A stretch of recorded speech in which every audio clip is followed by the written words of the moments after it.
because the people need to hear this. The thing is, it's like women will naturally do that if they feel safe, right? See, that whole selectively... You have to be Are you... We can't be selectively masculine. We have no choice. That's not true. That's very true. You can't tell... So let me finish. So the thing is, you have to take the same way I said that women have to take time with themselves and figure out what they want. Take time with yourself and really feel what you want, right? And pray about it, journal about it, whatever it is, and then start to attract that, right?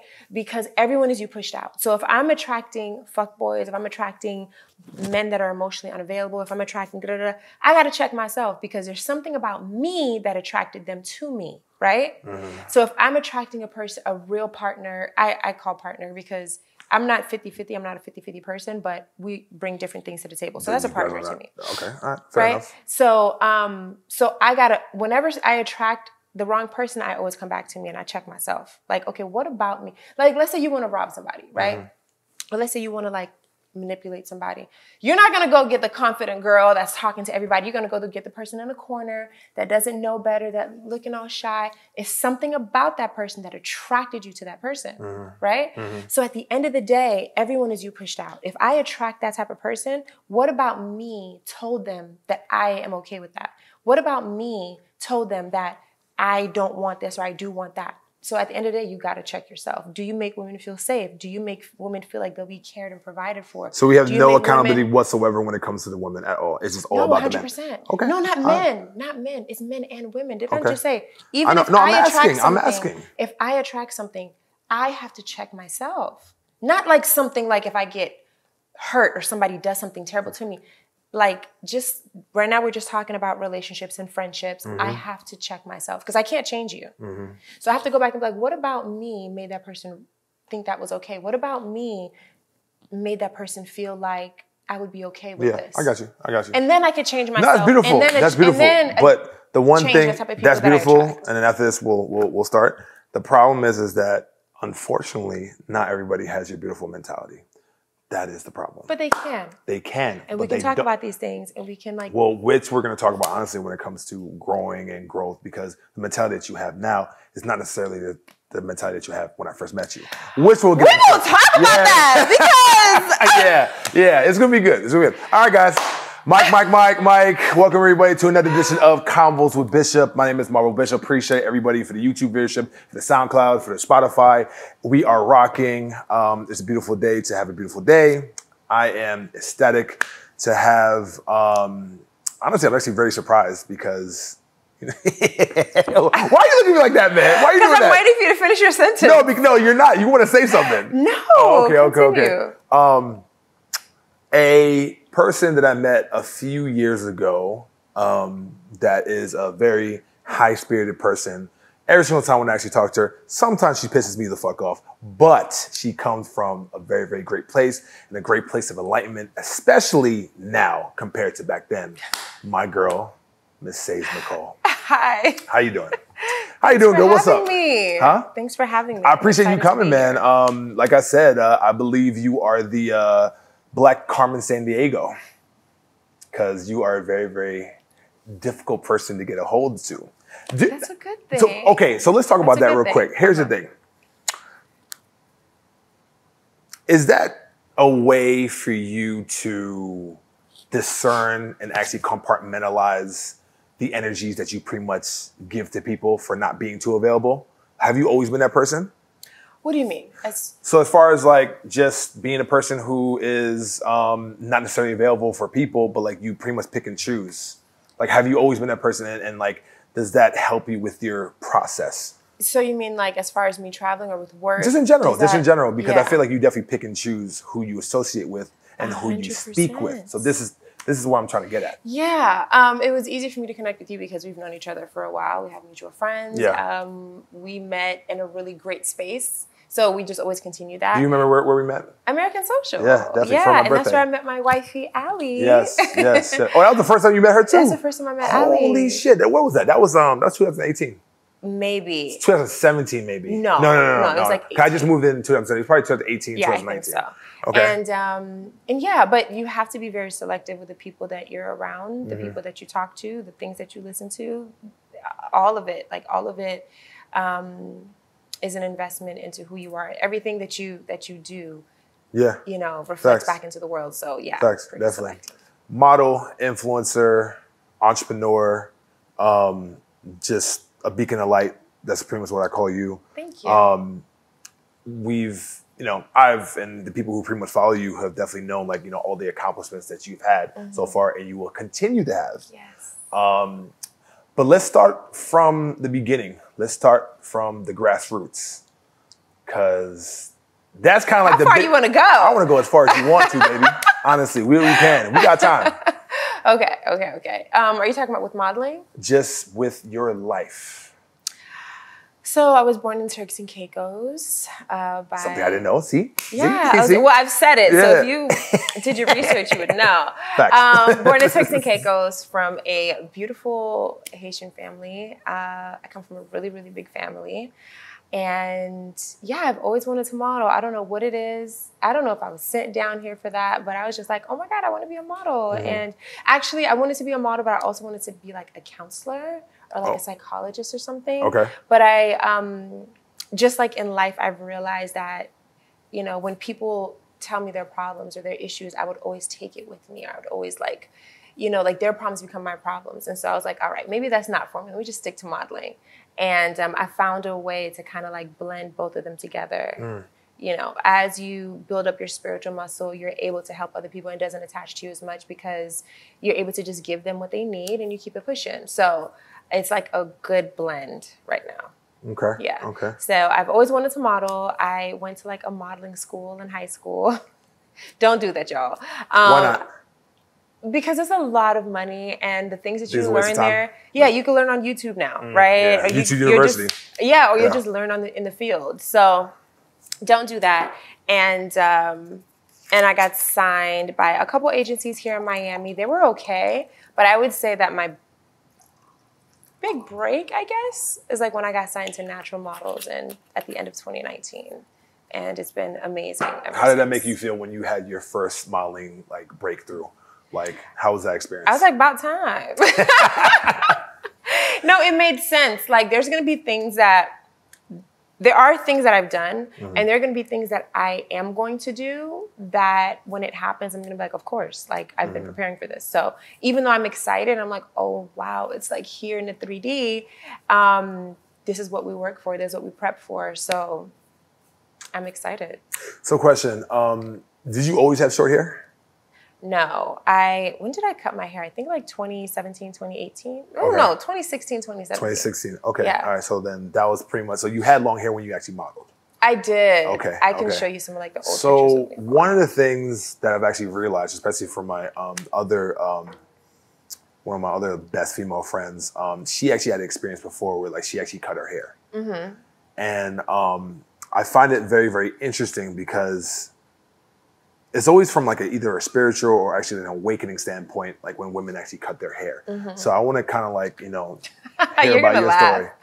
So it's not that deep? It's just funny because first I had a pixie cut and then I cut it like this. So I was actually going to get my hair done at this spot and I got a call from the job that I was working at that I just got fired.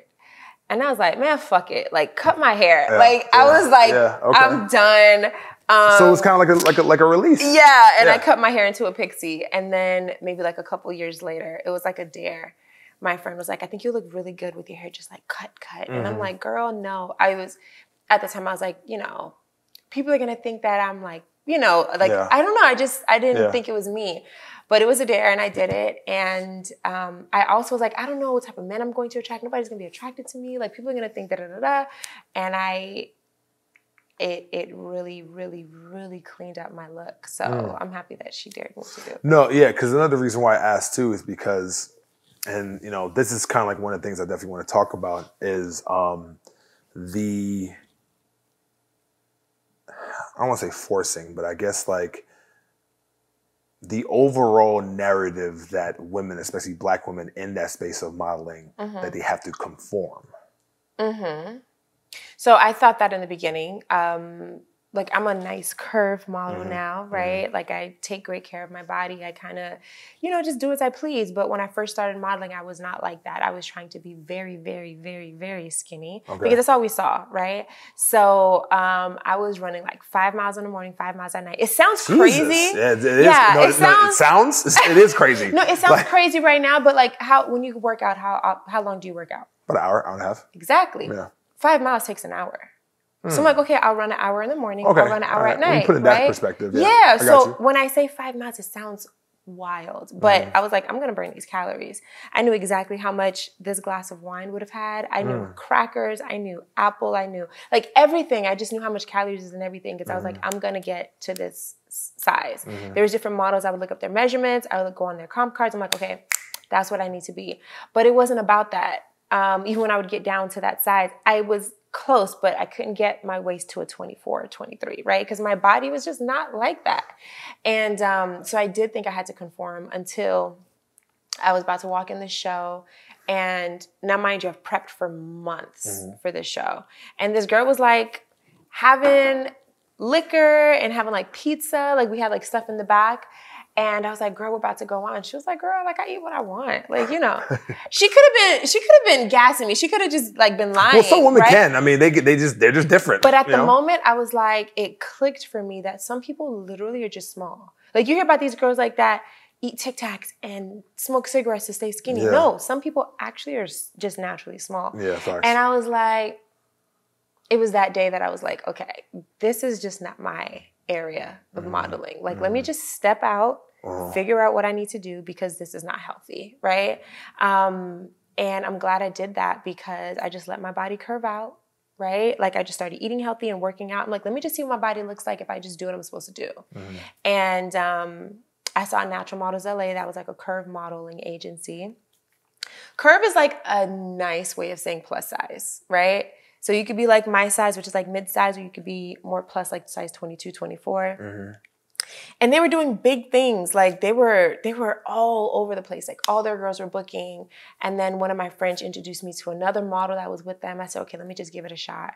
And I submitted my info and my digitals. And the girl was like, girl, we've been stalking you. Like, yes, like let's get on a FaceTime call. And they sent me the contract that day. And it's been amazing ever since. So I thought I had to conform. I did try to conform. It was not working out. And it's not until that I just became myself. I was just like, let me just be me. And that's when it all started clicking. And so personality is definitely a big thing when it comes to modeling, right? You guys are just not just necessarily just a canvas, like to get like certain jobs. And it depends on the campaign. We live in a beautiful time right now where they want your opinion. They want to hear your voice. I was working on set for a beauty campaign and we were in the back. We were talking about representation and we were talking about tokenism and all this stuff. And there was this guy that was just on the computer.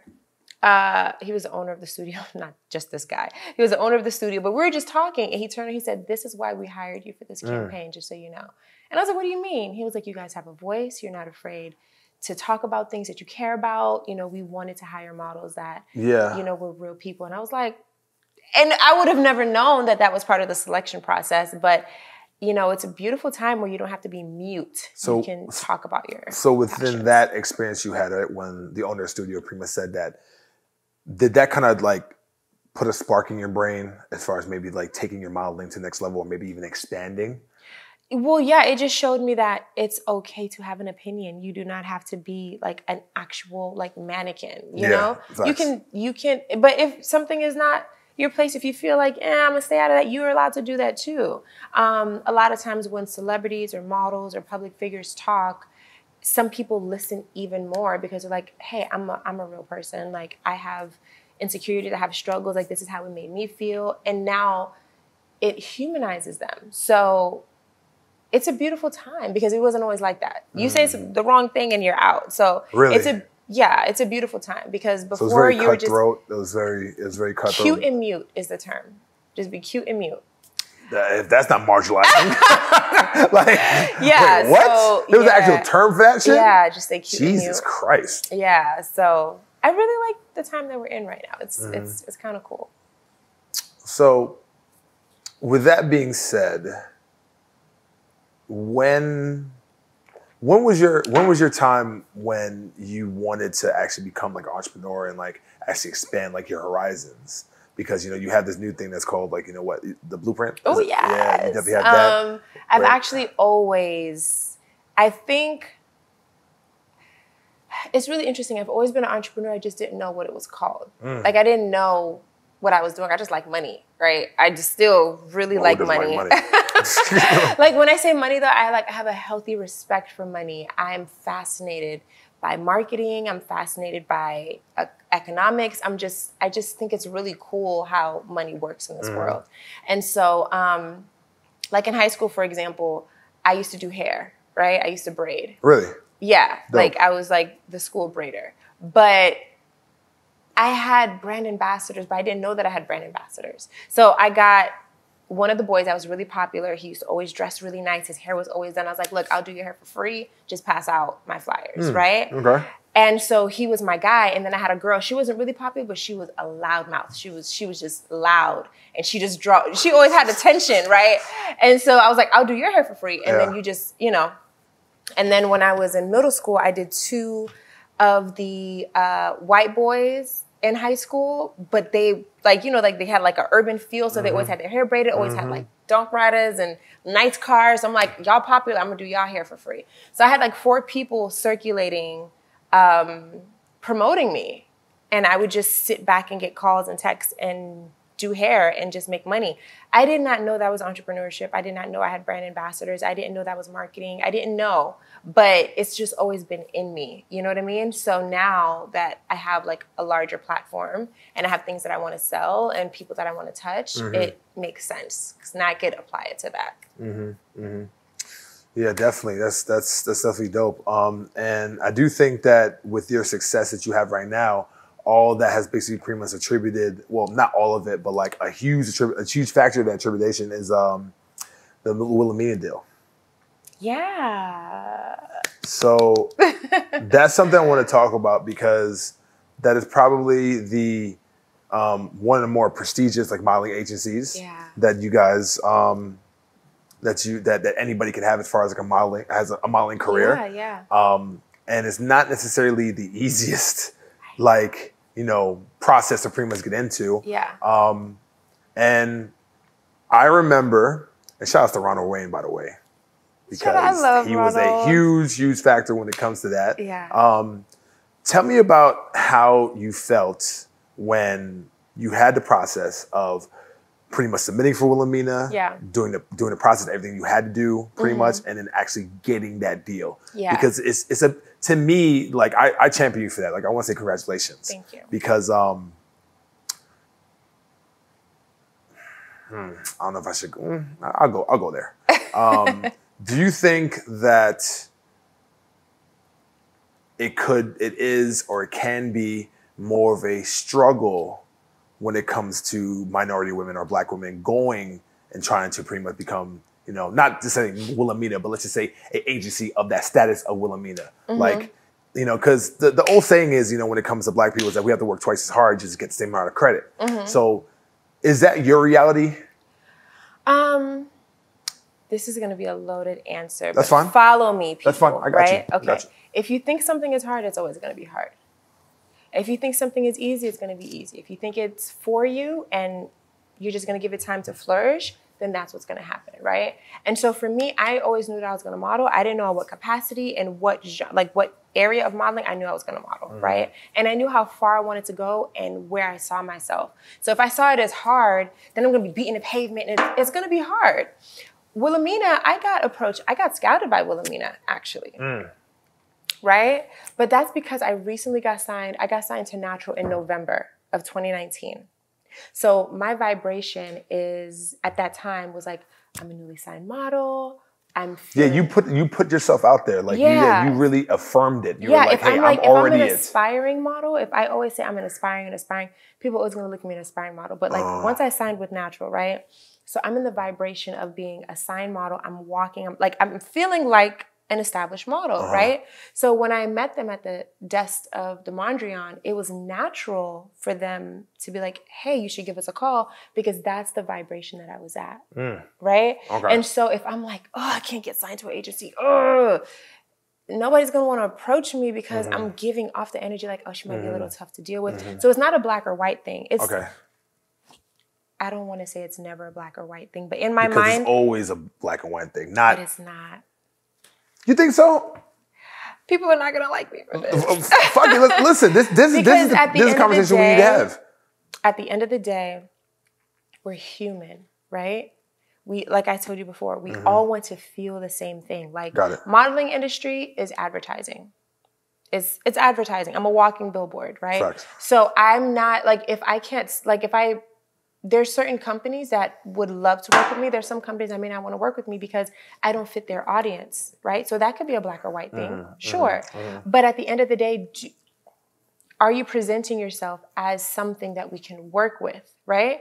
So for me, the reason why I didn't get signed before, and I was talking to my friend that's a casting director out here, Lashana. She said, you wasn't going to get signed back then because you wasn't ready. Like, I was still wearing my weaves. I still have, like, lash, like, whatever it is. I don't know. Like, I wasn't ready. I wasn't ready. And I wasn't putting out the vibration of a person that could work with XYZ brand. So once I cleaned my look up, remember I told you I just took time to just see, like, hey, what do I want to look? What's my aesthetic? What makes sense to me? And instead of looking at Instagram posts, instead of watching videos, instead of that, what do I want? What do I want to look like? And that's what I did. So when I say it's not a black or white thing, it's people want people that can help them take to the next level. It's always been that way. That's just how we're designed as people. We're advancing people. So I want to work with you if you can take me to the next level. Whatever. It's always like that. Like, I'm going to hire you as a daycare service because you can make my life easier by watching my child. I'm going to hire you as a lawnmower because you could, you know what I mean? And so it can be a black or white thing if the person is actually racist or if there's actual discrimination, or just take a look at what you're presenting. If it fits, it fits. So, if it doesn't fit, it doesn't fit. So with that being said, could you agree or could you not agree that there are times that even though you have to, like, kind of, like, you know what I'm saying, like, put yourself out there and actually have the image that you need to, but at times there are cases of racism and discrimination. 100%. Yeah. Oh, okay. 100%. 100%. It's And have you had experiences with that personally? I have not had it personally, but just because I haven't had it personally, I cannot ever take another model story and just be like, no. There's 100% times where there's a lot of racism, and then, like, just like little sayings, you know, like, oh, well, next time, you know, if you can come with your hair, like, one thing. Okay, remember I told you we went to the modeling school, right? So in this modeling school, they showed us how to do our makeup, and they told us to always bring our own makeup because you just never know, right? So they taught me this in modeling school. So when I would bring my own makeup to set, it's because I was taught that, but they taught all of us, like, white girls, Spanish girls, Indian, whoever it was, they gave us modeling, like, makeup kits. We had to buy them, like, super expensive, but, like, you know, they gave us these things. And so when models tell me, like, hey, makeup artists don't have my shade, they only have, like, lighter skinned women, that's their experience, and that's messed up. Like, you as a makeup artist, you should have that. But for me, because I was taught to bring my own makeup, I never had that experience, right? So I can never look at her and be like, oh, that's not a real thing, because that hurt your feelings, and that's not right for them to not have your shade or know how to do your hair, but I have no hair. Yeah. So, like, my experiences are a little different. You know what I mean? Yeah. So it's funny because I think the parallels that me and you have is that in our own perspective fields, we don't necessarily actually experience the racism and discrimination that others do. And I kind of want to maybe like dog walk us a little bit as far as, like, you know, why is that? Because for me, growing up, you know, as people know, probably people do know, honestly, I'm 6'11", 360. So why you had to? Huh? What? You're just flossing. Okay, you're 6'11". Okay, I'm not. Listen, the women love it, so it is what it is. Okay, but no, I say that to say this is because of my attributes and who I am as a person, it actually definitely derailed the certain experiences that I could have as far as a regular person when it comes to discrimination and racism. Okay. So with you as a person, and I'm just going to say this as candid as possible, your look, your exotic look that you pretty much have, do you think because of that, that's the reason why you did not experience certain, like... Oh, pretty privilege is real. Okay, see? Okay, I had to, yeah. Pretty privilege is very real, but you have to understand. Okay, you ever seen the movie I Feel Pretty? No. Oh man, I no. wish But if you give me had. like the cliff notes on It's this comedian. I forgot her name. She's huge, but I don't remember her name right now. So in the movie, she's a plus woman, right? Maybe, I guess not. They paint her as a person that's not as attractive, and she has like this mundane, just life. Like you just look at her life like right? She's working a job she doesn't want. And then she looks at herself as an unlucky person. And so she just always experiences all these unlucky things. Like she gets, like nobody talks to her, whatever, right? And so something happened. I think she was like in a spin class. She falls and hits her head and wakes up as this confident person. And in her mind, she's beautiful and she's skinny. Like that's what, was in. Got it. She's skinny and she just has all this confidence. And because of that confidence, she got the man that she wanted. She got the job that she wanted. She got experiences that she wanted. This one guy that was like the son of this huge makeup brand, gorgeous man, was now like, you know what? There's something about you. I kind of like you, right? And I was watching that movie, and I was like, when I tell people, like, nothing has ever been able to articulate how I felt but that movie. Okay. Because think about it. Growing up, I was skinny. I was taller than everybody in my class. I was dark skinned. Dark skin was not cute back then. And I was Haitian. So I am Haitian, I should say. But like all those factors did not work for me. But I was like, bitch, I look good. I was like, okay, what should I say? I look good. Even when I was dusty and crusty and not cute, I always in my mind thought I was a shit. And so because I felt like I was a shit, and I have extreme confidence, like I really, really like myself, right? Other people were forced to like me and forced to think I'm beautiful. And not even because I told them like, hey, you gotta think I'm beautiful, but because of the way that I treat myself and the way that I act and the way that I carry myself. So now the world sees me as beautiful, and I'm like, it's kind of a joke. It's kind of funny because confirmation or sorcery. I don't know. Well, maybe a little bit of both. A little bit of both, right? Because she was like winning shit. And I was like, this is my life. Because I saw myself as beautiful first. Which is the most important part. So pretty privilege is real, but it's also about how you show up in the world. You are the first representation of how anybody should treat you. If you treat yourself like shit, other people are going to be inclined to treat you like shit. That's the thing too, that I realized that, I have a lot of like friends who are models. And for models who don't necessarily get what they want, or like they actually get the big deals, it's never a sense of like, oh man, well, you know what? I have to do better, or I have to like, take accountability, and I have to like, work on myself and to have the confidence you have basically to get the certain deals that I want. It's always projecting. It's always like, no, it's the fucking agency's fault. No, it's the casting guy's fault. And that's okay up until it's not. Yeah. Because at the end of the day, okay, if let's say I have the blueprint, right?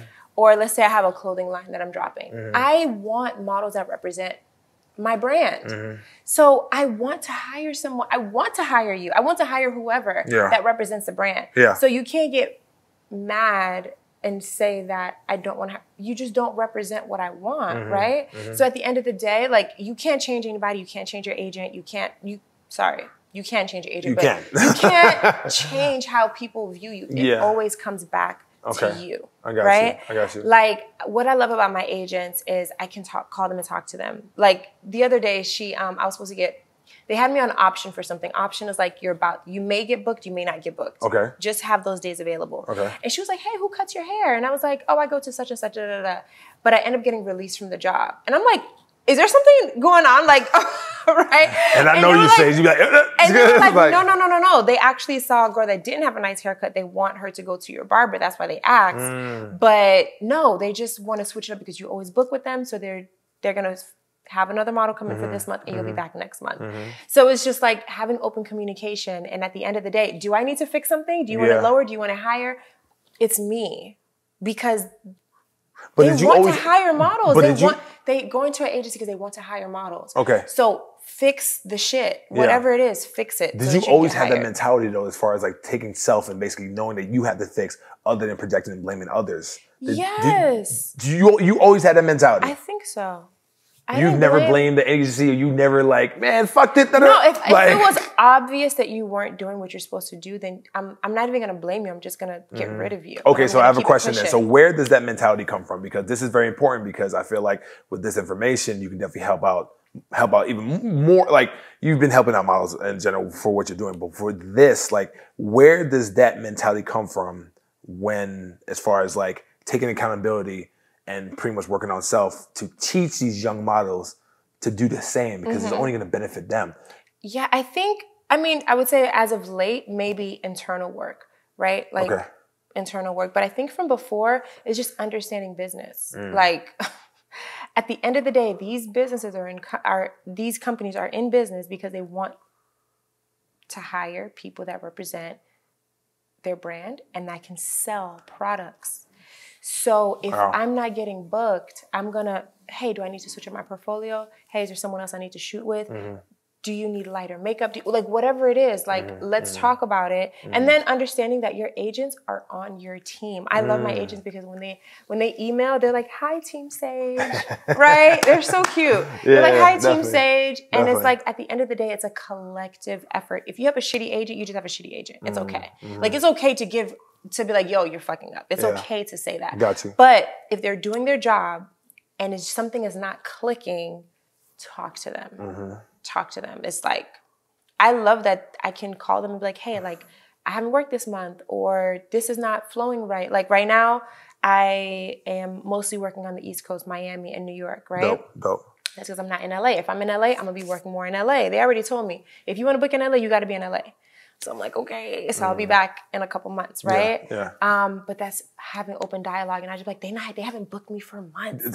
No, yo, like, these models be wildin', Sage. I'm trying to tell you, I know and then at the end of the day, sometimes it sounds terrible to say because we're humans and we have feelings, but sometimes you're just not in style at the moment, right? Yeah. Sometimes that's just not the look that's in.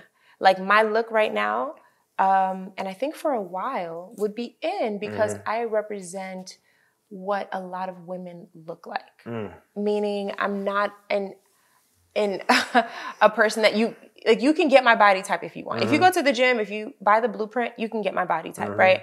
Versus, and then genetics play a role, versus trying to be a size 0, size 2. Like, I'm relatable. So that's in right now. If they ever go back to wanting size 0, size 2 models, either I lose weight or I'm just not. It just is what it is. Yeah. So having that open dialogue is so important. Miss Sage. Yes, sir. It's been great. It's been great. Definitely. We're going to have a conversation off air too, because it's going to be a little bit spicy, but it's fine.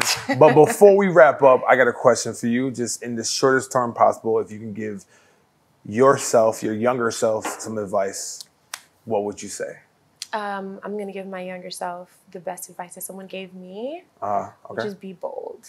Live a very bold life. Like, at the end of the day, you want to just look back and say, I really did it. I really did everything I wanted to do. So, okay. Yeah, just be bold. Cool. And where to find you, Saje Nicole, right? Instagram, all handles. IG at Saje Nicole with a J. TikTok is Saje Nicole _. YouTube, Saje Nicole. Everything Saje Nicole. Cool. Miss Sage, I appreciate you. It's been a pleasure. Definitely. Thank you. Until next time, guys. Bye.